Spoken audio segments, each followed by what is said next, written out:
홀로 그리고 함께 주 앞에 서라, 이런 제목 가지고 기대다 시리즈 16번째 말씀 같이 나누겠습니다. 오늘은 이제 기대다 시리즈의 마지막 시간입니다. 감사했습니다. 내일은 이제 성탄절이기 때문에 성탄절 메시지를 같이 담았습니다. 제가 이제 기댄다고 했을 때 하나님께 기대는 것이 있고 우리 사람과 함께 서로 기대는 것이 있는데, 주로 하나님께 기대는 것에 초점을 맞춰서 나눴습니다. 사실 우리 각각이 다 다르죠. 그만큼 하나님께 기대는 방식도 다릅니다. 우리의 상황이 저마다 다른 만큼 또 기대는 것도 다를 수밖에 없습니다. 또 우리 각자가 하나님을 안다고 하지만 그 수준이 다 다릅니다. 또 그 알미라고 하는 것도 지극히 제한적이기 때문에 하나님께 기댄다는 말이 무슨 뜻인지 어떤 한 사람이 독점적으로 정의할 수는 없습니다. 또 사실은 하나님께 기대는 것이 아닌데 우리가 기댄다고 오해하거나 또 정당화하는 경우도 없지 않아 있어요. 내가 하나님 편에 서는 것보다 하나님을 우리 편에 끌어들이려고 하는 일이 많은데, 그것은 하나님께 기대는 것이 아닙니다. 더 놀라운 사실은 뭐냐면요, 하나님이 우리에게 기대기도 하신다는 겁니다. 하나님은 인격적인 분이시고 또 우리도 인격적인 존재로 창조하셨어요. 사랑이라고 하는 것은 두 인격 간의 자발적인 동의를 전제로 하기 때문에 그분이 우리한테 사랑을 받으려면 우리에게 기대셔야 합니다. 우리로부터 오는 사랑을 하나님이 스스로 제작해내실 수는 없는 겁니다. 강제로 우리가 당신을 사랑하게 만들 수는 없기 때문에 먼저 그분이 우리에게 기대셔야 합니다. 그렇게 하나님께 기댄다고 하는 것은 무슨 공식 같은 것은 아니고요, 매우 신비한 일입니다. 눈에 보이지도 않고 증명할 수도 없고 예측할 수도 없는, 그러나 분명히 역사 속에서 숱하게 자신을 계시하셨고 줄곧 살아오셨던 그 어떤 존재에게 나를 맡기고 나를 던지는 일, 그것이 하나님께 기대는 일입니다. 그것이 얼마나 무모한 일인지 우리는 알죠. 그래서 세상에서 하나님을 믿는 일만큼 신기한 일은 없고 심지어 어리석은 낭비처럼 보이는 일도 없어요. 이 신비를 경험하고 이 신비를 인정하지 않으면 아무리 교회 다니 연식이 오래되었어도 끝내 종교인의 허물은 벗지 못한 채 늙어갈 겁니다. 죽기 전에 한 번이라도 나 자신을 넘어서는 경험을 하고 싶다는 그 간절한 소망이 있습니다. 그것을 순수함이라고 부를 수도 있겠고 또 진심이라고 부를 수도 있겠습니다. 계산 없이 있는 그대로의 나를 갖고 형제를 대하고 하나님을 대하고 시간을 대하고 싶은 그런 갈망 말입니다. 그것이 다름 아니라 하나님께 기대고 싶다는 말의 다른 표현입니다. 그 갈망을 이루는 일은 하루아침에 되지는 않습니다. 하루아침에 된다고 하는 깨달음도 있죠. 불교에는 도노 돈수가 있고 도노 점수가 있어요. 도노 돈수라고 하는 것은 하루아침에 문득 깨달아서 부처가 된다는 것이죠. 성철 스님 그걸 주장했습니다. 근데 도노 점수라고 하는 것은 그렇게 깨친 다음에도 과거의 번뇌나 습성을 버리지 못하니 끊임없이 수행을 통해서 이것을 없애야 된다, 이렇게 주장합니다. 불교에서의 수행은 비우고 버리는 과정을 주로 말하죠. 그런데 성경은 우리가 깨우치고 비워내는 것만으로 충분하지 않다고 말합니다. 그러니까 껍데기를 벗기만 하면 본질이 남는다고 말하지 않아요. 새로운 존재가 되는 작업까지 나아가야 된다고 이야기합니다. 새로운 습성을 익혀야 됩니다. 이건 단지 수행의 차원에 머물지 않고요, 그것은 새로운 종류의 관계를 맺는 문제라고 말해요. 성경이 말하는 인간은 모든 번뇌를 버리고 비워낸 그런 존재가 이상이 아니라 하나님이 기뻐하시는 어떤 것으로 채워지는 존재, 하나님이 누리고 계시는 어떤 관계를 나도 누리는 존재가 되는 것을 성경은 우리 창조하신 목적이라고 이야기해요. 만약 우리를 창조하신 하나님이라고 하는 인격적인 존재를 상정하지 않는다면 아마 비움과 버림의 종교인 불교만큼 매력적인 것은 없어 보여요. 하지만 비움 그 자체의 의미를 둔 채 그것을 잘 해낼 수 있는 사람이 몇이나 될까요? 진정으로 잘 해내려면 산속에서 할 것이 아니라 버려야 되고 비워야 될 것이 많은 새 속에서 살아야 더 잘 수행하지 않을까요?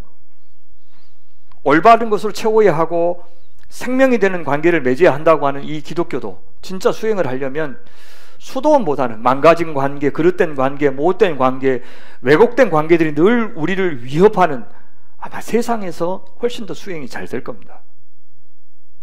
오늘 우리의 상스러운 삶의 현장이 성스러운 진정한 수행의 장소가 된다는 뜻입니다. 교회가 세상으로부터 욕을 많이 먹는데 왜 그럴까요? 그것은 어떤 본질적인 것, 생명이 되고 복이 되는 것으로 채우는 것은 고사하고 불교에서 말하는 비우는 것조차 잘 못하고 있기 때문인 것 같아요. 물론 비움과 채움 모두 전적으로 우리한테만 달린 건 아닙니다. 그렇게 말하면 그것은 자력구원의 종교가 되는 것이죠. 우리의 비움이 가능한 것은 예수님의 비움이 있었기 때문입니다. 성육신과 십자가죠. 우리의 채움이 가능한 것, 우리가 온전한 관계를 맺는 것이 가능한 것은 예수님의 채움, 예수님의 부활과 성령 강림이 있었기 때문입니다. 신과 인간의 상호작용의 결과가 우리의 구원이고 창조인 겁니다. 예수님한테 보듯이 이 비움과 체험은 거의 동시적으로 이루어집니다. 물론 순서는 중요합니다. 비움이 있어야 체험이 가능하기 때문입니다. 우리가 하는 것이 비움이라면 우리에게 주어지는 것은 체험입니다. 그러니까 둘 다 하나님의 은혜로 가능하지만 그래도 비우는 것은 우리의 능동적인 반응이고 채워지는 것은 우리의 수동적인 반응입니다. 그것을 예수님의 성육신과 왕 되시는 것, 십자가와 부활, 이걸로 설명할 수 있어요. 보세요. 예수께서 성육신 하신 것, 하늘 영광 버리고 이 땅에 오신 것은 본인의 능동적인 결정이었습니다. 예수께서 십자가를 지신 것도 마찬가지예요. 어쩔 수 없이 아기 예수로 태어난 인간이 되신 것 아니고 어쩔 수 없이 악인들에게 십자가에서 돌아가셔야 되는 것이 아니었습니다. 자발적인 순종으로 인간이 되셨고 자발적인 순종으로 십자가를 지신 겁니다. 그런데 예수님이 이 땅에 오셔서 하나님 나라를 가져오신 것은, 그리고 왕이 되신 것은 본인이 일궈낸 것이 아니에요. 그것은 철저하게 수동적이었습니다. 하나님의 성령을 통해서 그가 왕이 되시도록 만들었지, 예수님이 직접 어떤 계획을 세워서 제자들과 자기를 따르는 수많은 무리들을 설득해서 하나님 나라를 만들어 보신 적이 없습니다.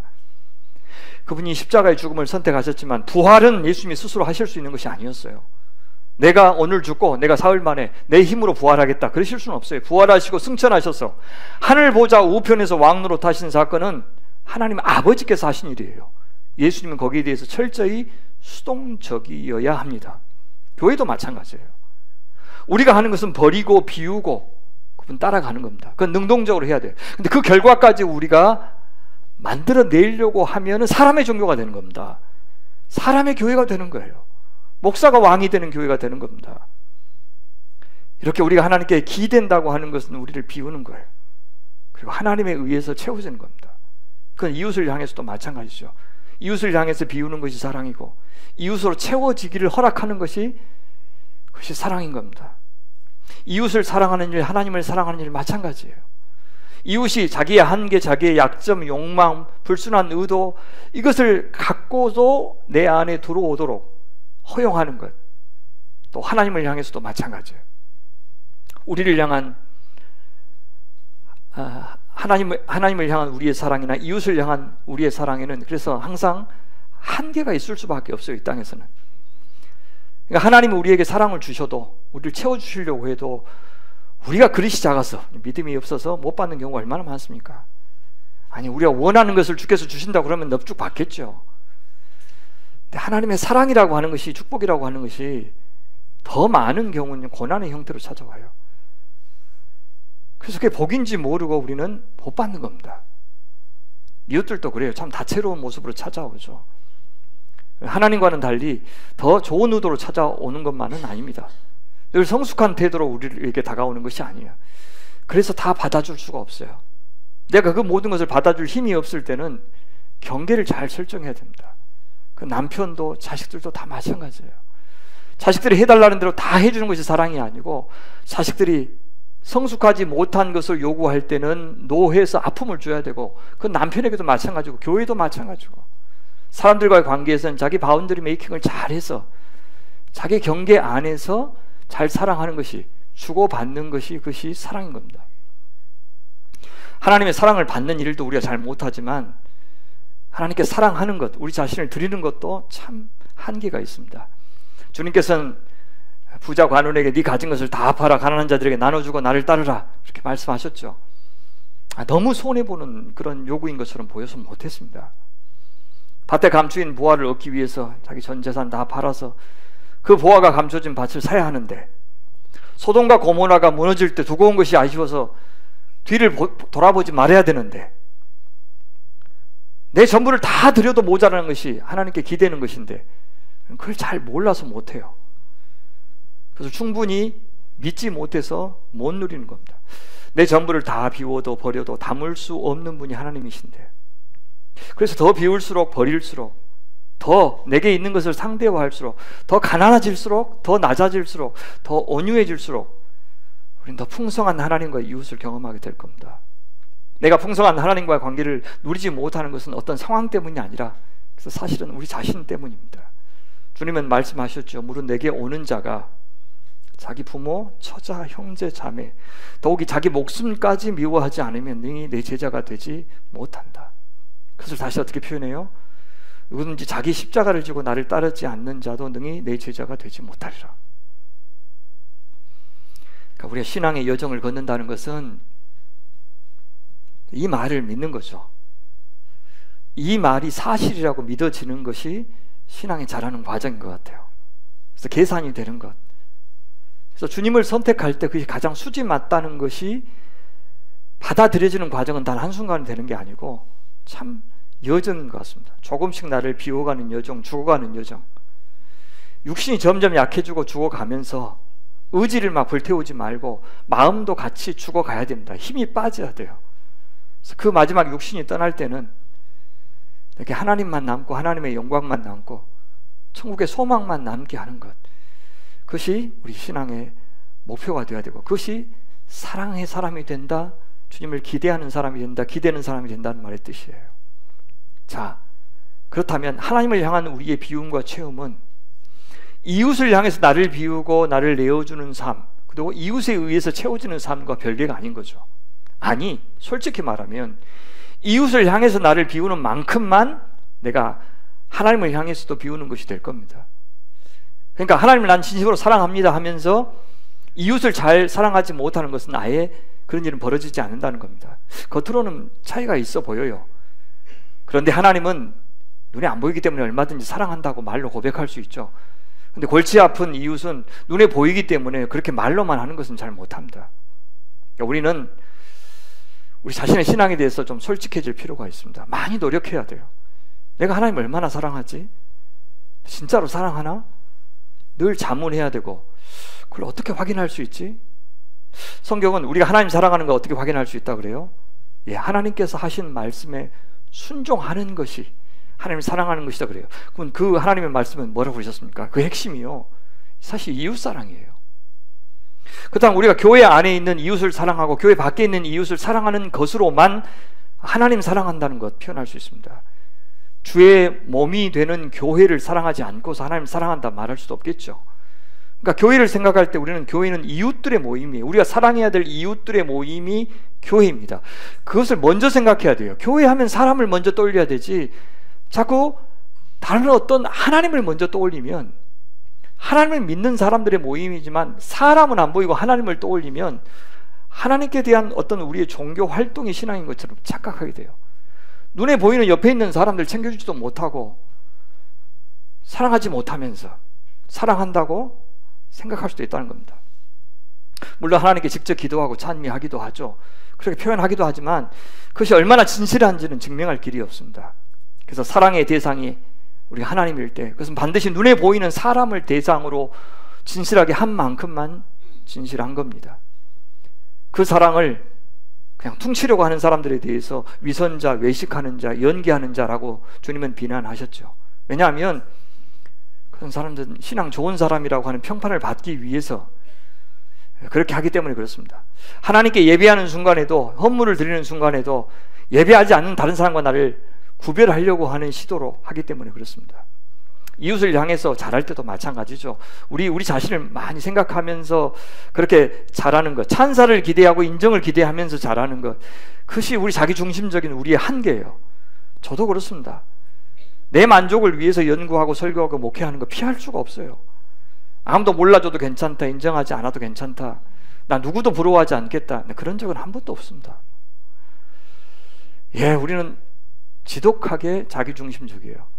평판과 인정이 없으면 못 사는 사람들입니다. 심지어 지극히 우리 자신을 위해서 누리는 취미마저도 그냥 내가 좋은 걸 고르기보다도 사람들이 부러워할 만한 걸 골라요. 대개는 이제 문화 자본가들이 골라준 것을 고르지만 다른 사람들 다 캠핑하는데 나도 이 정도는 해야지, 그런 거 말입니다. 그래도 다른 사람들이 안 누리는 것을 누리고 있어야 그것으로 더 만족하는 사람들입니다. 신앙생활도 얼마든지 그렇게 할 수 있어요.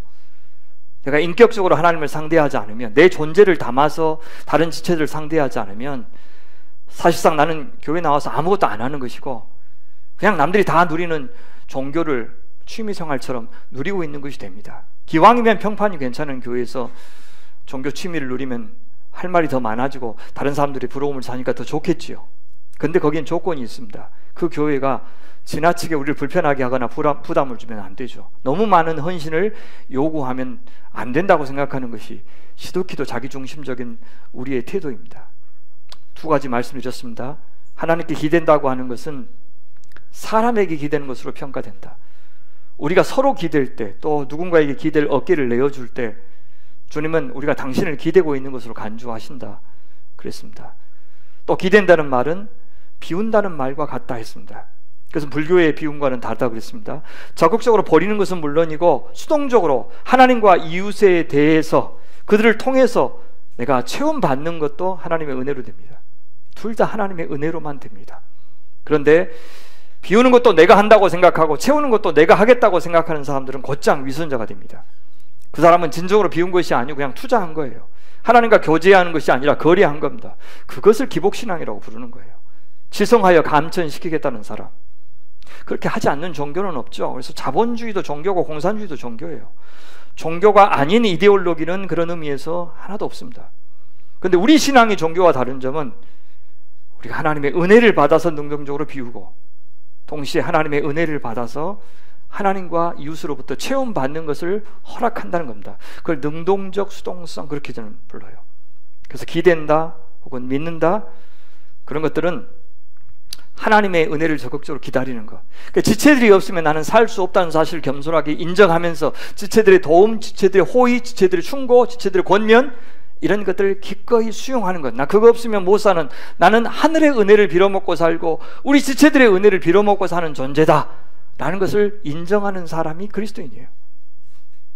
그리고 하나님의 시간을 거스르려고 하지 않는 것, 하나님의 자유를 침해하지 않고 하나님을 기대하면서 신뢰하는 것, 또 하나님의 신비를 수용하는 것, 그러니까 내가 설명할 수 없는 것, 이해할 수 없는 것, 대답이 없는 것, 그런 시간을 견디면서 하나님께서 내 안에서 일하시도록 공간과 여백을 마련해주는, 그렇게 수동적으로 채워지기를 기대하는 그런 존재가 되고 교회가 되는 게 주님께 기댄다는 말의 뜻이에요.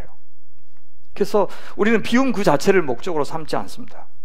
그것은 관계가 아니기 때문입니다.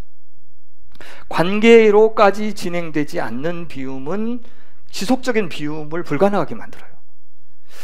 자본주의는 번영을 추구하죠. 최대의 이익을 얻으려고 안간힘을 씁니다. 그런데 그들의 문제가 뭐냐면 그 후 어떻게 살 것인지, 그래서 그 돈으로 무엇을 해야 인간답게 사는 것인지에 대해서는 충분히 말하지 않습니다. 공산주의도 마찬가지죠. 민중들에게 정당한 노동의 대가를 돌려주겠다고 추구합니다. 그런데 그렇게 돌려받은 자기 노동의 몫으로, 돌려받은 자기 노동의 몫으로 돈이 많아지고 시간이 많아지면 그 다음부터 그때 어떤 종류의 삶을 살 것인지는 충분히 말하지 않아요. 자본주의나 공산주의 모두 인간에게 심심함, 지루함, 어떤 의미 있는 관계가 없는 상태라고 하는 것이 이 권태가 얼마나 치명적인지를 깊이 생각하지 못하는 거예요. 인간을 너무 과대평가했어요. 인간은 알아서 잘 놀고 알아서 사이좋게 좋은 관계를 맺을 것이라고 그들은 생각해요. 안 그래요. 그들은 인간을 더욱 심심하게 만드는 풍요라고 하는 것, 풍요로우면 그 다음부터는 심심해지는 겁니다.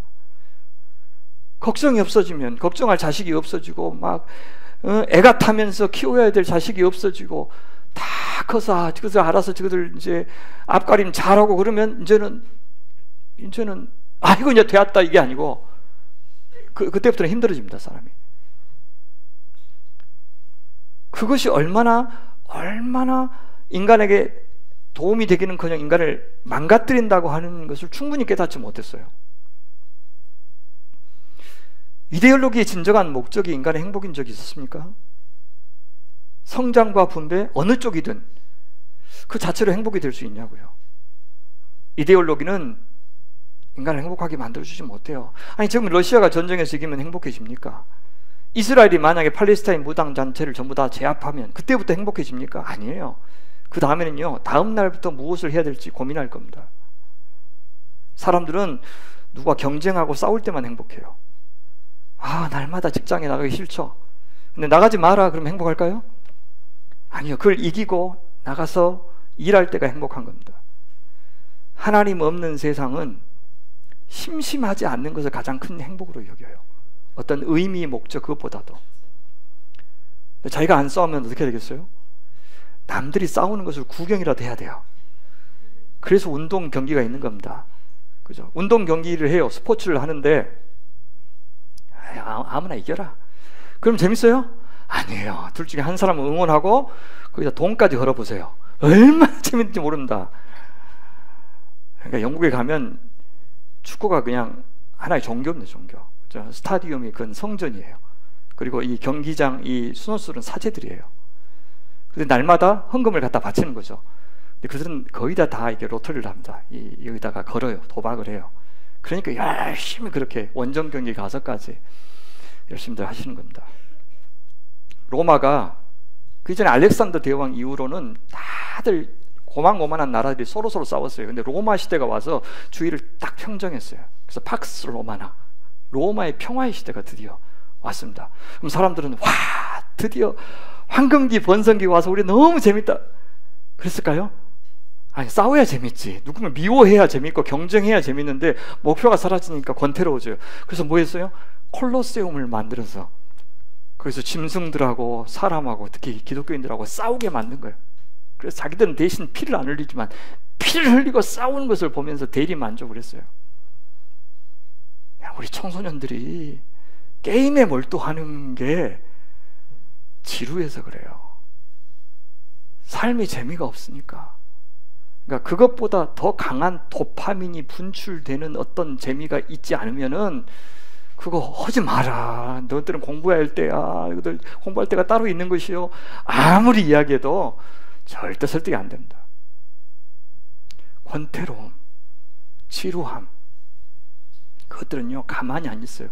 그 다음에는 더 강해져야 됩니다. 더 강한 자극. 그래서 그 마지막은 결국 도박이에요. 마약이에요. 그것보다 더 강력한 건 없기 때문에 그렇습니다. 거기까지 갈 수밖에 없어요. 근데 막 싸우면서도 명분이 있어야 계속 싸우잖아요. 그래서 나라와 민족을 위한 투쟁, 조국의 번영을 위한 정당의 승리를 위한 선거운동, 이 모든 것들은 결국 아무것도 하지 않아서 쓸모없이 여겨지는 사람이 되지 않으려고 하는 인간의 몸부림에 불과합니다. 그러니까 미친놈 소리 안 들으려고 대의 명분을 만드는 거예요. 문제는 그것이 순간에 그친다는 겁니다. 저는 그런 점에서 파스칼이 이 지루함을 이겨내는 유일한 길이 신을 향한 갈망이라고 했던 것이 무슨 뜻인지 조금 알 것 같아요. 니체가 학문의 즐거움이라는 책에서, 그 책이 왜 중요하냐면 신은 죽었다라는 말을 거기서 했잖아요. 니체가 그 책에서 동시에 왜 지루함의 문제를 그토록 강하게 언급했는지 알 것 같은 거예요. 신이 없는 사회는 지루함을 남아요. 그때 그 당시에 수백만의 유럽 젊은이들이 제일 갈망하는 것이 괴로움이라고 그는 말해요. 저는 알 것 같아요. 무슨 말인지. 괴롭고 싶어하는 젊은이, 산업혁명으로 이루어진 엄청난 부요 때문에 이 아들이 풍요를 누리는데 괴로움을 갈망한다?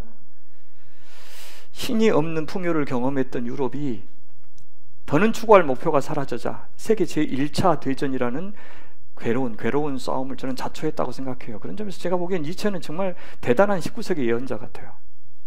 세속화된 교회는 늘 그 세상을 변화시키지 못하고 그 세상을 닮아가요. 그래서 교회가 하나님과의 관계나 신을 향한 갈망을, 신앙의 어떤 목표, 그것을 고취시키지 못할 때 교회는 끊임없이 새로운 종류의 고난을 만들어내서 성도들 정신 못 차리게 할 겁니다. 다시 말해서 성도들을 괴롭게 해서 심심할 틈을 안 주려고 할 겁니다. 교회를 굉장히 재미있는 것으로, 그래서 온갖 공연들이 있는, 예배 자체가 하나의 엔터테인먼트가 되는 그런 것으로 만들려고 안간힘을 쓸 겁니다. 실제로 교회 성장하기 위해서는 교회 키우고 싶어? 수많은 프로그램들로 성도들 즐겁게 바쁘게 만들어, 괴롭게 만들어. 그럼 교회 성장할 거야. 지루할 틈이 없는 교회를 실제 사람들은 좋아했습니다. 그런 것에 인산인해를 이루었어요. 그런데 그런 곳의 사람들이 타인과 의미 있는 관계를 깊이 맺고 있을 가능성은 거의 없습니다. 하나님을 기복적으로 의지할 뿐 하나님을 인격적으로 의지하는 단계까지는 못 나가요. 하나님과의 관계뿐만 아니라 옆에 있는 성도들과의 존재를 나누지 못하고 세상 사람들과의 관계에서도 마몬을 극복하는 수준의 교제는 절대 이루지 못할 겁니다. 교회가 열심히 모여서 바자회하고 전도하고 막 해요. 근데 당장 세상 사람들을 위해서는 전도한다고 막 전도대를 꾸려서 열심히 할 수도 있고 바자회도 할 수도 있지만 정작 같이 하고 있는 옆에 사람은 어떤 소울음을 삼키고 있는지, 어떤 사정이 있는지, 어떤 기도 제목이 있는지 정작 관심이 없는 채 일로 사람들이 이렇게 집중할 수 있도록 그렇게 만들 수는 있다는 겁니다. 여러분, 그 결과 하나님을 잘 믿는다고 하는 유명한 대형교회 목사들이 그동안 추악한 군부 정권의 하수인 노릇을 해왔고 자금에도 그러한 상황을 목도하고 있는 것 하나도 이상한 것이 아닙니다. 그들은 일관성 있게 사는 거예요. 왜요? 그들에게는 권력자들이 하사하는 돈, 완장, 그것이 하나님과의 교제에서 나오는 희열, 성도들과 누리는 교제의 희열, 성도들이 하나님의 사람들이 되어가고 죄에서 돌이켜서 생명의 나라로 오는 것을 보는 기쁨, 그것보다 돈과 완장이 주는 기쁨이 압도적으로 크기 때문에 그런 선택을 하는 것은 이상한 것이 아니에요. 나를 부인하고 나를 내어줘서 누군가를 살리고 누군가를 세워주고 누군가를 인간답게 살게 해줄 때 누리는 극한의 기쁨, 자유함, 이런 거요 눈꼽만큼도 모를 겁니다. 말씀만 하세요. 이 교회 크게 만들어줄 테니까. 석 달 안에 재산 다 갖다 바치게 만들 수도 있어요. 정신 못 차리게. 근데 이미 여러분들은 다른 쪽으로 길들여져가지고 못 오겠죠. 너 네가 나가라 그러겠죠. 그렇게 해서 지금 남는 게 뭐냐고요. 지금 저국 교회가. 예수님이 인간에 머물리고 이 땅에 오신 것은 지금의 어떤 과학적인 또 사고방식, 지금의 감성으로는 도저히 이해할 수 없는 황당한 사건이지만 당시는 안 그랬어요. 로마 신화에 보면 반신반인의 신화가 거의 진실처럼 받아들였던 시대인 것을 감안하면 얼마든지 있을 수 있는 일이 벌어진 겁니다. 근데요, 신앙이라고 하는 것이 이제 우리가 잘한 만큼 하나님께서 상도 주시고 벌도 주시는 문제라고 한다면 예수님은 성육신 하실 필요가 없습니다. 신앙이라고 하는 것이요, 뭐 죄를 해결한다고 하는 것이 법정에서 판사가 무죄하면 죄가 없어지고 죄가 있어도 사면 같은 방법으로 갑자기 죄를 없애주는 그런 차원의 문제라면 예수님은 굳이 인간에 머물리고 이 땅에 오셔서 십자가까지 지시는 그 험한 일을 하실 필요가 없었습니다. 근데 그런 방법으로는 관계라고 하는 것이 형성이 안 돼요. 열심히 특검해서 전직 대통령들 잘못한 것을 드러내서 이제 감옥에 가뒀는데 금방 다 풀어주잖아요. 그렇게 풀려 나온 다음에 그분들이 굉장히 좋은 사람이 됐을까요? 내가 이런 용서를 받았으니 앞으로는 잘 살아야 되겠다. 과연 이명박 대통령께서 그렇게 하실 것 같아요? 상상하기 어렵죠. 새로운 관계가 형성이 안 될 것 같아요. 근데 하나님한테 중요한 것은 관계였어요. 왜냐? 그것이 생명이니까. 사랑의 관계, 자유의 관계. 사랑의 사람, 사랑의 사회 창조하는 것이 그분의 창조의 목표였어요. 그래서 인간을 사랑하시기 위해서 인간으로 오신 겁니다. 저 위에서 사랑에 관한 책을 쓰고 논문을 쓰고 세레나데를 부르면 그것이 사랑이 되는 것이 아님을 아셨기 때문에요.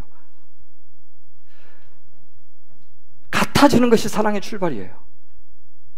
그러기 위해서 예수님과 우리 하나님과 우리가 각자가 필요한 것이 낮아짐하고 비움입니다. 같아지는 것. 근데 우리의 낮아짐과 예수님의 낮아짐은 다르죠.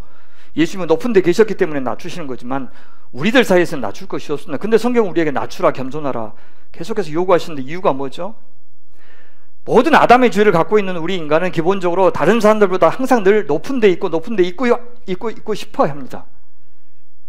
평생 남의 밑에서 살고 싶은 사람이 없어요. 더 많은 사람을 불릴 수 있는 영향력을 갈망합니다. 그래서 기본적으로 우리는 높은 데 있습니다. 누구를 만날 때든지 그를 감출 뿐이죠. 그래서 우리는 항상 의미 있는 누구와의 관계를 맺으려면 낮춰야 됩니다. 자기를 비워야 돼요. 살아왔던 대로 살면서 새로운 사람을 만날 수는 없고 새로운 교회를 만날 수는 없는 겁니다. 너희들이 나한테 맞춰라. 그래 줄 수는 있겠죠. 근데 상호간에 서로 낮춤이 있어야 관계가 형성이 되는 겁니다. 그것이 준비예요. 낮추고 비우는 것 자체가 사랑의 전부는 아니에요. 출발이에요. 선교사님들이 선교지에 나가서 현지인들 만나기 전에 언어 배우고 문화 적응 훈련하는 것 비슷하죠. 바로 그겁니다. 잠시 방문하는 것이 아니라면 그렇게 해야 되죠. 그렇게 하지 않으면 무례함입니다. 심지어 그들을 점령해서 강제로 지배자의 언어를 배우게 하고 지배자의 문화를 이식시키려고 한다면 그건 엄청난 폭력입니다. 그건 선교가 아니에요. 하나님이 우리에게 자기 언어를 배우라고 강요하지 않으셨어요. 하나님께서 우리의 언어를 배우셨습니다. 하나님께서 우리의 문화에 적응하셨어요. 그리고 우리가 피부로 느낄 수 있는 사랑을 해주셨습니다. 그것이 성육신이고 그것이 성탄절의 의미예요. 더 놀랍게도 우리보다 더 낮아지셨어요. 그것이 십자가입니다. 우리가 하나님께 기댄다는 것은 바로 하나님께서 요구하시는 그 사랑을 실천하는 사람이 되는 것. 그러니까 기댄다고 하는 것은 난 가만히 있고 하나님 내가 원하는 거 해주십시오라고 구하는 것이 기대는 것이 아니에요. 그래서 무리하게 하나님께 명령하는 것이죠. 하나님께 기댄다고 하는 것은 하나님이 이 세상을 운행하시는 방식, 생명이 되는 방식, 문제를 해결해 나가시는 방식, 하나님께서 사람을 사랑하시는 방식이 내 몸 안에 새겨지게 해달라고 구하는 겁니다. 그래서 어떤 존재예요? 하나님이 되고 예수님이 되고 내가 성령님이 되게 하는 일, 내가 하나님을 대신해서 형제에게 하나님의 사랑을 행할 수 있는, 정의를 행할 수 있는, 의를 이룰 수 있는 사람이 되는 문제, 그것이 하나님께 기대는 문제예요. 내가 원하는 어떤 것을 얻어내기 위해서 부탁하는 것, 그것이 아니고, 어려운 문제를 해결하기 위해서 도움을 청하는 것, 그것이 아니고, 하나님 같은 존재가 되는 것. 그럴 때 내 안에 하나님 나라의 질서가 찾아오고 문화가 형성되고, 그러면 도움을 청할 때만 도움받는 것이 아니라 존재하는 것 자체가 하나님 앞에 또 이웃에게 유익이 되는 인생이 되지 않겠습니까? 그러면 얼마나 자유로울까요? 그런 사람은 또 얼마나 멋있을까요? 그 삶 얼마나 기쁠까요? 예, 저만 보더라도 저한테 다가오는 수많은 혼돈들을 처리하는 만한 그런 내공이 부족한 것 확인합니다. 그래서 속상한 일 닥치면 몇 날은 속상하고, 어려움이 닥치면 당황하고, 이해할 수 없는 사람 만나면 화도 나고, 그것이 인간적인 모습이기는 하지만 그래도 좀 더 괜찮은 사람이 되고 싶은 생각 간절합니다. 하나님의 시선으로 보고 싶어요. 그냥 그런 혼돈을 다스리는 하나님의 손이 늘 나와 함께 하신다는 것을 별 고민 없이 그냥 믿어졌으면 좋겠고, 그래서 내 마음이 안정되고 내 생각이 정리되기 전에 내 몸이 먼저 반응하는 사람이 되면 좋겠다는 겁니다. 저는 그것이 선으로 악을 이긴다는 말의 뜻이라고 생각해요.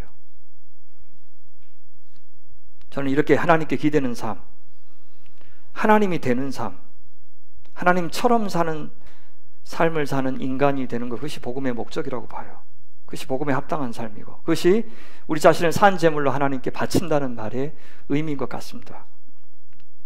지금까지 드렸던 말씀을 이 빌립보서 본문을 통해서 좀 확인해 보려고 해요. 빌립보서에서 가장 강조하고 싶은 요절이요, 1장 27절, 복음에 합당하게 생활하라. 합당하게 생활하라 직역하면 시민답게 살라, 그 말입니다. 빌립보는 제2의 로마라고 불릴 정도로요, 거의 로마를 복사해 놓은 도시였어요. 그리고 자부심도 대단했어요. 그래서 그 도시에 사는 사람들은 로마와 똑같은 길거리, 옷, 화폐 다 사용했어요. 그래서 다른 지역에 있는 사람들보다 자기들은 다르게 말하고, 다르게 걸음 걷고, 다르게 옷을 입고, 그래서 차별되게 그렇게 살고 싶어 해요. 근데 그리스도인들이 누구냐? 이 땅의 빌립보 시민들이면서 동시에 하늘나라 시민이에요. 이 땅에서 너희들이 이제는 하늘나라 시민이니까 빌립보 시민들이 빌립보 시민답게 살기 위해서 애쓰는 만큼 너희들도 저 하늘 시민답게 살아라. 그 말을 복음에 합당하게 생활하라, 그렇게 말한 겁니다. 그래서 앞에서는요, 항상 기뻐하라라고 표현했어요. 복음에 합당하게 생활할 때 기쁨이 찾아오는 것이죠. 그런데 그것을 가로막는 것이 두 가지가 있는데, 밖으로부터는 핍박이 있어요. 안으로부터는 어떤 유혹이 있냐면, 서로 자기들끼리 싸워서 분열되고 싶은, 자기가 더 대접받고 싶고 자기 의견을 관철하고 싶은, 다른 사람을 이용하고 부리는, 나를 비워서 다른 사람으로 채워지는 게 아니라, 다른 지체들이 내 안에 들어와서 활동하도록 내어주는 게 아니라, 내가 다른 사람을 부리고 이용해서 내 영역을 만들려고 하는 유혹들이 교회 안에 있었던 거예요. 유오디아와 순두계라는 여인들의 이름이 나중에 나오죠. 그런 분열들, 외적인 핍박, 내적인 유혹들이 복음에 합당하게 생활하는 것을 방해하는 것들이었어요. 그래서 그것을 이렇게 지적하죠. 오직 너희는 복음에 합당하게 생활하라 하면서 이는 내가 너희에게 가보나 떠나 있으나, 같이 있으나 감옥 안에 있으나 그 말이죠. 너희가 뭐 해야 된다? 첫 번째, 한 마음으로 서서 한 뜻으로 복음의 신앙을 위하여 협력해야 되고, 또 하나, 무슨 일이든지 대적하는 자들 때문에 밖에서 두려워하지 아니하는 것, 이것이 복음에 합당한 삶이다 라고 말로 설명해요. 공동체가 하나가 되지 못하는 유혹들이 늘 있죠. 왜 하나가 되지 못한다고요?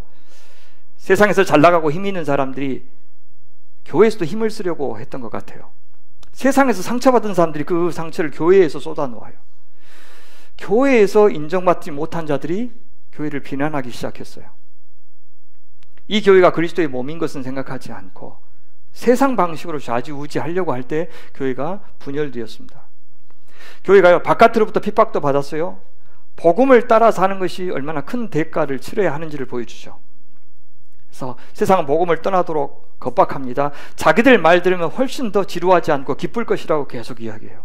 바울 사도는 세상이 주는 고난을 감수하면서도 끝까지 복음을 고수하는 삶, 너무 중요한데 그것은 그리스도인에게 선택사항이 아니고 구원을 위해서 반드시 필요하다, 그렇게 이야기해요. 우리 한번 읽어볼까요? 도와주시겠어요? 시작. 이것이 그들에게는 멸망의 증거요 너희에게는 구원의 증거니 이는 하나님께로부터 난 것이라. 그리스도를 위하여 너희에게 은혜를 주신 것은 다만 그를 믿을 뿐만 아니라 또한 그를 위하여 고난도 받게 하려 하심이라. 너희에게도 그와 같은 싸움이 있으니 너희가 내 안에서 본 바요 이제도 내 안에서 듣는 바니라. 바울이 지금 감옥 안에서 싸우고 있는 것, 그것을 들었고 보았는데 그와 본질상 똑같은 싸움이 사실은 빌립보 성도들 여러분에게도 있는 것입니다. 여러분들이 받고 있는 박해하고 내가 받고 있는 박해 배후에 하늘의 권중 권세 잡은 자 사탄이 있기 때문에 똑같습니다, 그렇게 얘기해요. 근데 바울은 그 안에서 기뻐하고 있어요. 왜? 그것을 다른 안목으로 해석할 수 있는 눈이 있었기 때문입니다. 우리에게 이런 해석의 능력이 없으면 예수 믿는 거 진짜 의미가 없어요. 예수 믿어서 더 잘 사는 것도 아니고 복을, 세상 사람들이 말하는 복을 받는 것도 아닌데 해석하는 능력조차 없으면 왜 계속해서 우리가 주님을 믿어야 될지 사실 근거를 찾기가 어려워집니다. 우리에게 당하는 이 현실, 우리가 갖고 있는 이 소유, 재능, 시간, 우리에게 닥쳐오는 이 환경을 새로운 안목으로 해석하는 것을 회심이라고 그래요. 사도 바울은 우리한테 좀 열심히 노력해서 고난 이겨내라고 말하지 않고요, 그건 종교가 되는 거라고 그랬죠. 사도는 뭐라고 그러냐면 그리스도를 위하여 너희에게 은혜를 이미 주셨다, 그렇게. 그리스도를 위하여 너희에게 은혜를 주셨다. 주신 것은 다만 그 그리스도를 믿을 뿐 아니라 또한 그를 위하여 고난도 받게 하려고 은혜를 주셨다, 그렇게 이야기해요. 가톨릭 성경은 이렇게 번역합니다. 여러분은 그리스도를 위하는 특권을, 곧 그리스도를 믿을 뿐 아니라 그분을 위하여 고난까지 겪는 특권을 받았습니다 라고 얘기해요. 특권, 특별한 권리, 특권, 은혜, 권리를 누릴 수 있는 자격과 능력을 주님께서 우리에게 주셨는데 그 특권이 뭐라 그럽니까? 진짜 기이한 특권이에요. 그리스도를 믿는 특권, 그건 좀 알겠어요. 근데 그리스도를 위하여 고난을 받는 것도 특권이라 그래요. 아무나 그리스도를 위하여 고난받는 삶에 나설 수 있는 것이 아니고 은혜 받은 사람만, 무슨 말이에요? 계산이 된 사람만 말이에요. 자기가 이렇게 희생하면서까지 그리스도를 위해서 사는 것이 절대 손해가 아니고 정말 가치 있고 의미 있다고 하는 계산을 할 수 있는 능력, 그것까지 받은 사람들이 여러분입니다 라고 이야기해요. 누가 그리스도인이라고요? 누가 복음에 합당한 삶을 사는 사람입니까? 누가 하나님께 기대어 사는 그리스도인입니까? 그리스도를 위하여, 복음을 위하여 받는 고난을 특권이라고 여길 줄 아는 안목이 있는 사람, 바울은 그것을 알았기 때문에 제가 기뻐한다고 고백할 수 있었던 것이고, 여러분도 나처럼 기뻐했으면 좋겠다고 당부할 수도 있었어요. 여러분, 그리스도인 아니면 이런 무모한 선택 누가 합니까? 그리스도인은 나중에 받을 어떤 보상 때문이 아니라 그렇게 복음을 위하여, 그러니까 하나님을 사랑하고 이웃을 사랑하고 생명의 소식을 전하기 위하여 고난받는 것을 기쁘게 여길 줄 아는 사람입니다. 또 주님은 그렇게 살 수 있도록 우리에게 능력을 날마다 주실 겁니다. 그러면 2장부터 그렇게 간단히 설명하고 나서 빌립보서 2장부터는 길게 그 두 가지를 확대해서 설명해요. 복음에 합당한 삶, 내부적으로 하나가 되는 것입니다. 바깥에 그리스도를 의지하여 외부에서 오는 시련들 이겨내는 것, 그 안에서 기뻐하는 삶을 사는 것, 그럼에도 불구하고 복음의 빛을 비추는 삶, 그것이 복음에 합당한 삶입니다라고 간단히 설명한 다음에 길게 자세하게 설명해 주는데, 오늘은 1절부터 11절까지 공동체 안에서 하나가 되어야 합니다 라고 하는 이야기만 우리 같이 나누려고 해요. 헬라어를 보면 2장 1절부터 4절은 한 문장입니다. 그 한 문장의 주절이 뭐냐면 나의 기쁨을 충만하게 하십시오 라고 그래요. 그러니까 나의 기쁨을 충만하게 한다는 말은 이미 기쁘다는 뜻이에요. 근데 충만하다는 말은 물이 있으면 컵이 있는데 컵에 물이 꽉 찼을 때 그걸 충만하다 그렇게 표현해요. 바울은 이미 기뻐요. 누구 때문에? 성도들 때문에 굉장히 기쁩니다. 특별히요, 바울이 많은 교회들을 개척하셨지만 똑같이 사랑하신 것은 아니에요. 빌립보 교회를 유독 사랑하셨습니다. 그 증거가 있어요. 다른 교회들로부터는 선교 헌금을 일체 안 받았어요. 조금이라도 오해를 안 받기 위해서. 근데 빌립보 교회에게만 선교 헌금을 받으셨어요. 이 사람들은 내가 뭘 해도 이해해 줄 사람이라고 여긴 겁니다. 유럽으로 건너가서 첫 번째로 세운 그 교회가 빌립보 교회 아닙니까? 저도요 여러 교회 많이 거쳐왔잖아요. 여러 교회 많이 거쳤는데 제가 광주설명교회 유독 사랑합니다. 여러분들 지금 여기 있어서 제가 하는 말이에요. 예, 유독 사랑합니다. 유독. 근데 완전히 사랑하지는 않아요. 이만큼 남았어요.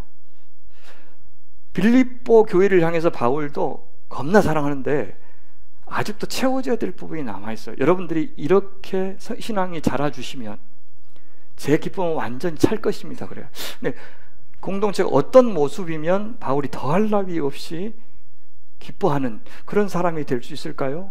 1절에서 먼저 그들의 상태를 이렇게 이야기해요. 1절 보시면 같이 읽어볼까요? 시작. 그러므로 그리스도 안에 무슨 권면이나 사랑의 무슨 위로나 성령의 교제나 긍휼이나 자비가 있거든. 헬라어 원문을 보면 있거든이 아니라 있으면인데 어떻게도 번역할 수 있냐면요, 있기 때문에, 칭찬하는 거예요. 지금 빌립보 공동체 안에 뭐가 있냐면 그리스도 안에서 서로 권면을 나누는 것이 있다는 거예요.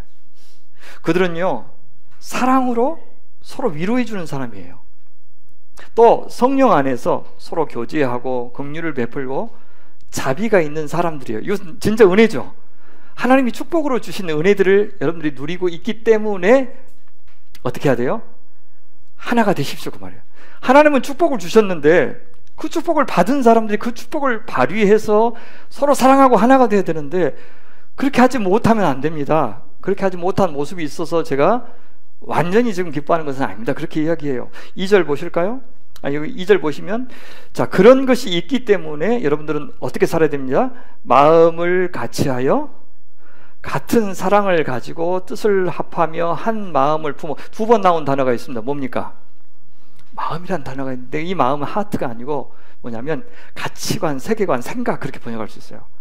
그러니까 처음과 끝에 두 번이나 같은 생각을 품으십시오. 같은 세계관, 성경적인 세계관, 복음에 합당한 세계관, 하나님 나라 세계관을 갖고 계십시오.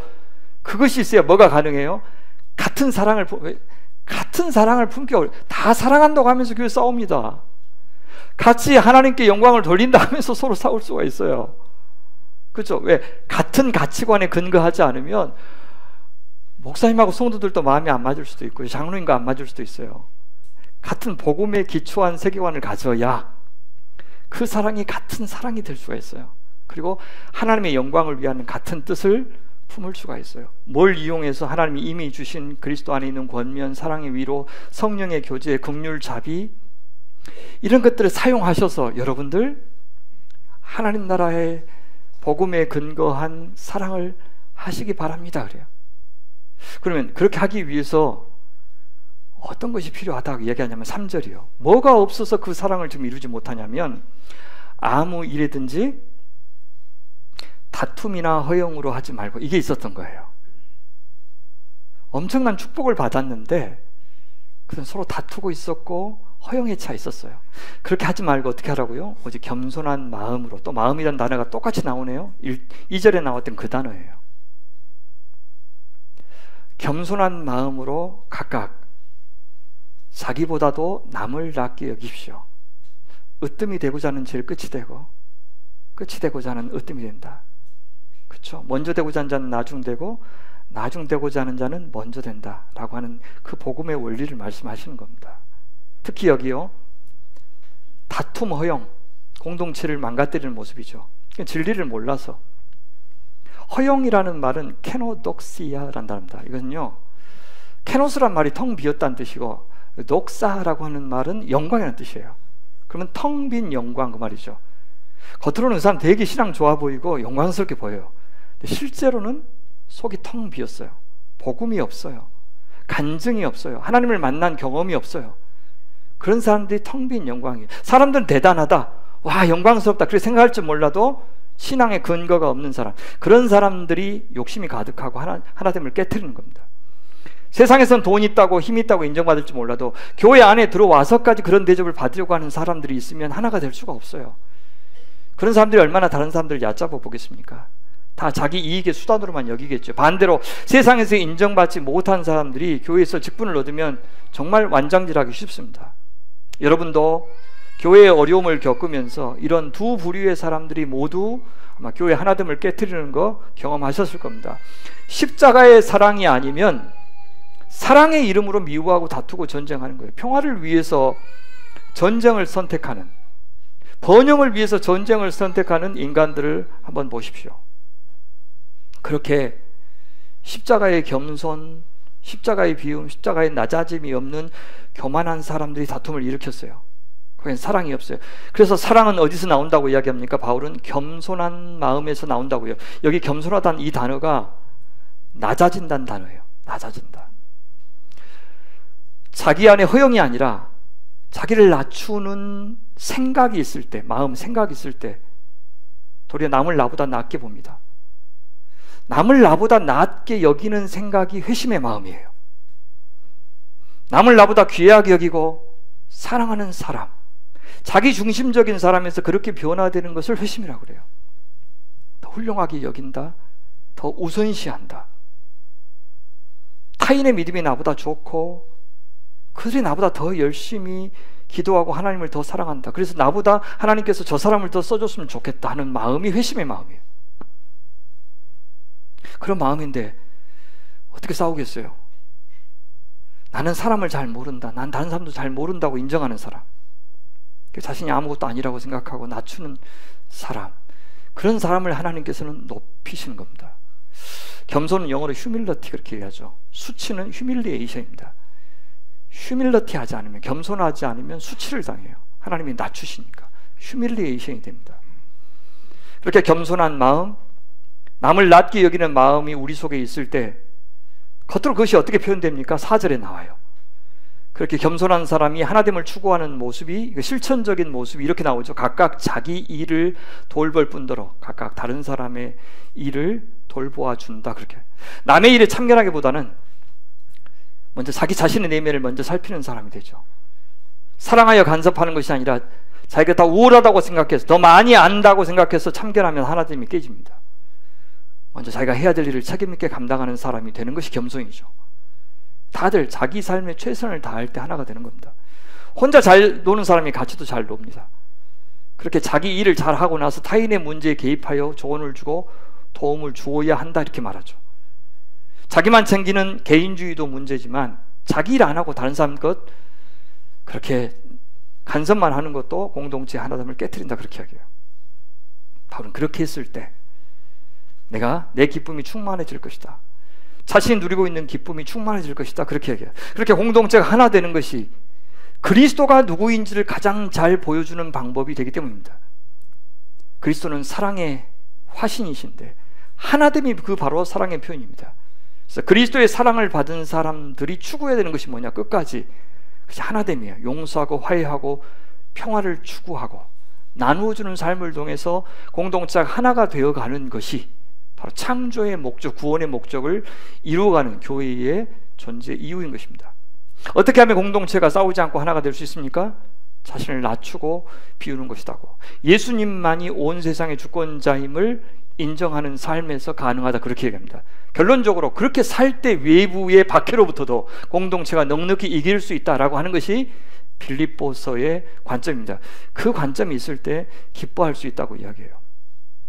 여러분, 그것은 예수님께서 이미 보여주신 방식이라고 이야기하면서 5절에 이렇게 말하죠. 너희 안에 이 마음을 품으라 곧 그리스도 예수의 마음이니. 몸을 직역할까요? 여러분은 안에 있는 이것을 생각하십시오. 그것은 그리스도 예수 안에도 있는 것입니다. 다시요, 이렇게 의역해 봤어요. 성도 여러분, 위에서 1절부터 4절에서 말한 대로 생각하십시오. 자기를 낮추시고 남을 나보다 낮게 여기고 다툼과 허용으로 하지 말고 각각 자기 일을 먼저 잘하고 남의 일도 잘 돌봐주는, 그렇게 생각하십시오. 왜요? 그것은 예수 그리스도께서 생각하신 방식입니다. 그렇게 이야기하는 거예요. 그러면서 예수 그리스도께서 어떤 모습을 보였는지를 앞으로 설명하는 겁니다. 첫째, 예수님은 하나님과 동등됨을 취할 것으로 여기지 아니하셨습니다. 둘째, 예수님은 자신을 비우셨습니다. 셋째, 예수님은 자신을 낮추셨습니다. 이렇게 말해요. 6절 한번 볼까요? 그는 근본 하나님의 본체시나 하나님과 동등됨을 취할 것으로 여기지 아니하셨다. 본체는 형체, 모르페라는 단어인데 본질적으로 그는 하나님이셨지만 하나님과 동등됨을 취할 것으로 여기지 아니하셨습니다. 인간과 같아지시기 위해서. 여러분, 이것이 빌립보 공동체 지체들이 서로 기대는 관계가 될 수 있는 조건입니다. 더 많이 소유해서 여유가 있을 때 더 잘 기댈 수 있는 사람이 되는 게 아니에요. 누구에게든 항상 돈은 부족할 겁니다. 내일 죽을 사람도 오늘 돈 걱정할 겁니다. 그럼 누구에게 기댈 수 있다고 말해요? 나를 있는 그대로의 인간으로 환대해 주는 사람에게 기댈 수 있습니다. 힘이 있다고, 많이 가졌다고, 많이 배웠다고 나를 위해서 내려다보는 사람이 아니라 나와 동등한 자리에서 눈 맞추면서 환대해 주는 사람에게 우리는 기댈 수가 있어요. 그것이 예수님의 성육신이고 성탄의 의미입니다. 둘째, 예수님은 7절 보십시오. 자기를 비워 종의 형체를 가지사. 또 형체라는 단어가 또 나오죠. 모르페. 사람들과 같이 되셨다라고 이야기해요. 하나님의 본성을 가진 채 그대로 계시지 않고 종의 본질을 취하여 완전히 사람이 되신 겁니다. 특권을 포기하는 데 그치지 않고 적극적으로 섬기는 사랑으로 우리와 함께 주셨다는 뜻입니다. 3절에 바울이 다툼이나 허용으로 하지 말라고 한 적이 있었죠. 허용이 뭐라고 그랬습니까? 텅 빈 영광. 하지만 예수님은 본질상 하나님이셨는데, 그래서 본질상 영광스러운 분이었는데 그 영광 다 버리고 자신을 비우셨습니다. 우리가 눈높이 맞추시고 상대해 주시려고 종의 형상을 입으셨습니다. 그런 성도들이 있으면 다툼이 안 생깁니다. 예수님은 적극적으로 자신을 낮추셨고 자신을 비우셨습니다. 그리고 수동적으로 하나님께서 입혀주시는 대로 종의 형상을 수용했습니다. 무슨 말이냐면 인간의 형상을 입되 그래도 로마 황제 아들 정도는 태어나게 해달라고 요구하지 않으셨다는 뜻입니다. 주님, 제가 주님의 부르심에 순종하여 목사 되겠습니다. 그런데요, 지방은 안 됩니다. 주님, 제가 북목사로는 안 되고 내가 이렇게까지 내가 주님 앞에 종의 길을 가는데 담임 정도는 해주셔야 되겠습니다. 예, 선교사 순종하겠습니다. 근데 애들 교육 잘 시킬 수 있는 곳 정도는 해주셔야 됩니다. 너무 험한 곳에 가시면 안 되고요. 좀 아시죠? 제 마음. 이렇게 하지 않으셨다는 거예요. 자기는 버렸고 어떤 모양으로 채워주시든지 간에 주님은 수용하셨다는 겁니다. 그것이 종의 형상이라 할지라도 어떤 종이 될지 하나님이 정하시게 했다는 뜻입니다. 8절 보시면 그렇게 우리와 같아지는 것도 대단했는데 사람의 모양으로 나타나사 또 자기를 낮추셨어요. 그래서 죽기까지 복종하셨으니 곧 십자가에 죽으심이라. 사랑한다는 것은 앞서가는 것도 아니고 나란히 가는 것도 아닙니다. 한 발 뒤에 물러나서 가는 것. 상대방이 내 공간을 침해하고 내 자유를 빼앗아가고 내 계획을 망가뜨리도록 허락한다는 것. 그래서 상대방을 현상시켜준다는 뜻입니다. 예수님이 우리를 사랑하기로 결심하셨을 때 단지 나와 나란히 걷는 것에 그치지 않고 내 뒤에서 걸으신 겁니다. 나를 굳이 상관하지 않으셔도 할 말이 없었는데 굳이 때려야 뗄 수 없는 관계까지 맺어주셨습니다. 그래서 우리가 받아야 될 형벌을 대신 받으셨고 우리가 죽어야 할 죽음을 대신 죽으셨습니다. 그렇게까지 사랑하셨습니다. 하늘에서 이 땅까지 내려오신 게 아니라 이 땅에서 무덤까지 내려가셨습니다. 사랑하는 일은, 진실로 환대하는 일은 권력자의 자리에서 시혜를 베푸는 일이 아닌 것을 보여주셨죠. 내 것을 가지고 내가 베푸는 일은 환대가 아닙니다. 불편하지 않을 만큼만 넉넉한 데서 일부를 떼어주는 것도 사람 사랑도 교회 사랑도 아닙니다. 불편을 자초하지 않는 사랑이 세상에 어디 있어요? 희생하지 않는 사랑이 어떻게 사랑입니까? 항상 하나님 것이라고 생각하는 사람의 베품이 환대가 되는 겁니다. 그래서 어떤 방법으로 돈을 벌었든지 간에 교회 헌금해서 그걸로 면죄부 받으려고 하는 그런 시도에 대해서 교회는 그런 돈 받으면 안 돼요. 예수님은 저 하늘 위에서 돈다발 뿌려주시지 않았습니다. 눈을 떠보니까 애굽이 아니라 가나안 땅에 도착해 있는 이스라엘 백성들을 만들어주신 게 아닙니다. 병을 고치고 귀신 쫓아내고 오병이어의 기적을 일으키고 이스라엘 로마의 압제에서 해방시키기 위해서 이 땅에 오신 것도 아닙니다. 예수님과의 진정한 관계로까지 나아가지 않는다면 그렇게 고침받는 다음 날부터 그들은 권태로워질 겁니다. 심심하고 따분해질 겁니다. 지루해질 겁니다. 그래서 만약 그런 기적적인 것들만 필요하다면 저 하늘 위에서 원래대로 영광 다 누리면서 명령으로 얼마든지 하실 수 있는 분이 하나님이셨습니다. 예수님이셨어요. 그러나 예수님은 사랑이라는 것을 하기 위해서 이 땅에 오신 겁니다. 직접 이 땅에 오셔서 하신 일이기 때문에, 하늘 영광 버리고 이 땅에 오셔서 하신 일이기 때문에, 십자가를 지시기 위해서 이 땅에 오셔서 하신 일이기 때문에 그분이 하신 모든 말씀이 사랑의 말씀이 되는 것이고 그분이 행하신 모든 기적이 사랑의 기적이 되는 것입니다. 자신을 담은 말씀, 자신을 담은 기적을 행하셨어요. 뇌물로는 사랑의 관계가 형성되지 않아요. 공짜는 안 됩니다. 십자가로만 사랑이 형성됩니다. 자, 그렇게 하신 예수께 주님께서는 어떤 영광을 주셨습니까? 두 가지로 이야기해요. 첫째는 스스로 낮추신 예수님을 하나님은 높이셨어요. 스스로 수치를 자처한 그 이름을, 그 저주의 이름을 모든 이름 위에 뛰어난 이름으로 바꿔주셨어요. 9절 보십시오. 이름으로 하나님이 그를 지극히 높여 모든 이름 위에 뛰어난 이름을 주셨다. 스스로 뛰어난 이름을 얻으려고 했던 대표적인 사람이 바벨탑 사람들입니다. 흩어버리셨고 혼란이라고 하는 저주의 이름 바벨을 주셨어요. 하나님 없이 이유도 없이 혼자 높아지려고 하는 자들을 하나님은 반드시 낮추실 겁니다. 서로 기댈 수 있는 마음 없는 사람, 형제에게 기대지 못하는 교만한 사람, 형제가 기댈 수 있도록 어깨를 내주지 않는 탐욕스러운 사람은 하나님의 백성 아닙니다. 스스로 높이는 사람이에요. 하나님 나라 백성들은 하나님께서 그 이름을 높여주시는 사람, 하나님의 교회는 하나님께서 그 명예를 높여주신 교회, 하나님의 자녀들은 하나님께서 그 이름을 높여주신 자녀들입니다. 그 말을 다시 어떻게 표현하냐면 10절과 11절에 어떻게 이제 주님께서 그의 영광을 회복시켜 주시냐면 10절, 11절 말씀 우리 한 목소리로 같이 읽어볼까요? 시작. 하늘에 있는 자들과 땅에 있는 자들과 땅 아래에 있는 자들로 모든 무릎을 예수 이름에 꿇게 하시고 모든 입으로 예수 그리스도를 주라 시인하여 하나님 아버지께 영광을 돌리게 하셨느니라. 교만한 사람들은 스스로 높이려고 하지만 다 낮아지죠. 서로 헐뜯는 관계가 됩니다. 그래서 아무도 으뜸이 되지 못하고 아무도 칭찬받지 못하고 영광 못 얻어요. 하지만 예수님처럼 자신을 낮추었을 때 하나님은 높이십니다. 자신을 버리고 비웠을 때 채워주십니다. 이 원리가 예수님의 몸인 교회 안에서 이루어지기를 사도는 바라고 있는 것이죠. 말씀을 맺겠습니다. 하나님께 기대는 사람, 형제들끼리 서로 기대는 사람, 그래서 하나님이 기댈 만한 공동체가 되는 사람들, 그들이 하나님의 자녀이고 복음에 합당하게 산다는 것, 그리스도의 복음을 믿는 천국 시민으로 어울리게 산다는 것, 그것은 그리스도께서 성육신하시고 십자가에 달려 죽으시면서까지 하나님께 순종했던 그 삶을 본받는다는 말입니다. 기대는 삶은 그래서 구원받은 하나님의 백성의 삶의 핵심이에요. 자기 부인하고 자기 십자가를 지고 나를 따르는 삶을 실천하는 것. 그래서 그것은 믿음이 있을 때만 할 수 있는 모험이고 장래에 대한 소망이 있을 때만 할 수 있는 삶이고 그리스도께서 이 역사와 내 운명의 주인이심을 믿을 때만 할 수 있고 우리를 향한 당신의 사랑을 믿을 때만 할 수가 있어요.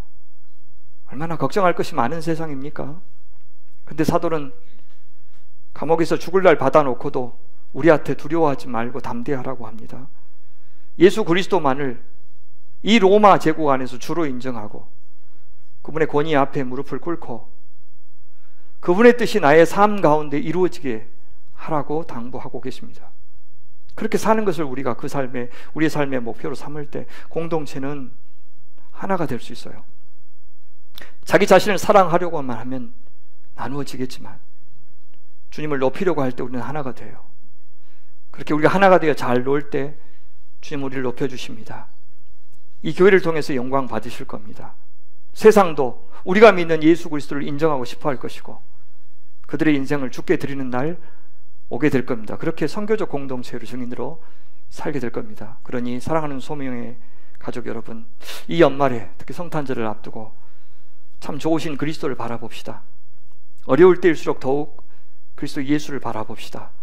생각이 나뉘어지고 마음이 나뉘어지려고 할 때 그 예수님 바라봅시다. 세상에서 유혹을 만날 때 예수님 바라보고 핍박을 받을 때 그리스도 예수를 바라봅시다. 그리고 그분께 기댑시다.